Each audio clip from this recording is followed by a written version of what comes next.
Assalamualaikum warahmatullahi wabarakatuh. Perkenalkan, nama saya Siti Lailatul Puji Rahayu, NIM 211101040036. Nah, di sini saya akan menjelaskan materi pembelajaran IPA, materi tentang gaya. Nah, sebelumnya ada yang tahu apa itu gaya? Gaya adalah interaksi pada benda dalam bentuk tarikan atau dorongan. Macam-macam gaya, ada banyak macam-macam gaya. Di antaranya yang pertama yaitu gaya otot. Adalah gaya yang dihasilkan otot untuk mendorong, menarik, dan mengangkat.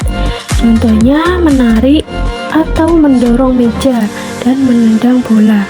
Yang kedua, gaya gesek adalah gaya yang terjadi karena dua benda atau lebih yang bergesekan.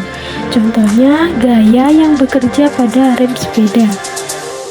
Yang ketiga, gaya listrik adalah gaya yang dihasilkan oleh berbagai benda yang memiliki muatan listrik. Contohnya kipas angin.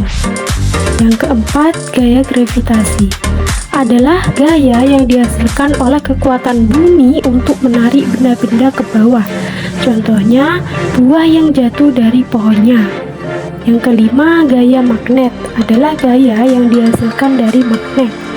Contohnya tertariknya paku ketika kita dekatkan dengan magnet.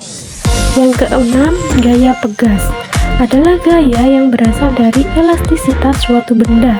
Contohnya shock pada sepeda motor. Pengaruh gaya terhadap benda. Yang pertama, gaya memengaruhi gerak benda. Karena adanya gaya, maka benda bisa bergerak atau berpindah tempat. Contohnya ketika kita menimba air, benda akan bergerak ketika ditarik dengan sebuah katrol yang bergerak. Yang kedua, gaya membuat benda bergerak menjadi diam.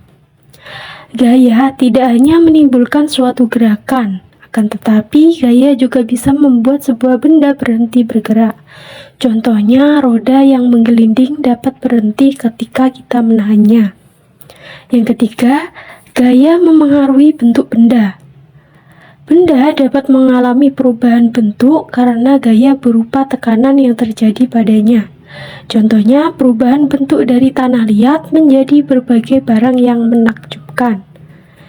Yang keempat, gaya memengaruhi kecepatan gerak benda.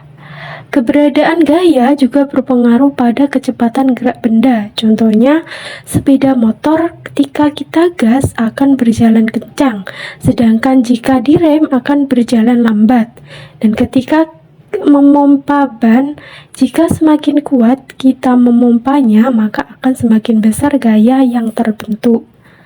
Yang kelima, gaya mengubah arah gerak benda. Contohnya ketika kita bermain sepak bola, bola tidak akan bergerak dalam satu arah, akan tetapi juga dapat bergerak ke segala arah.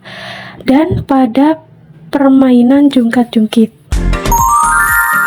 Sekian materi yang dapat saya sampaikan, kurang lebihnya mohon maaf. Wassalamualaikum warahmatullahi wabarakatuh.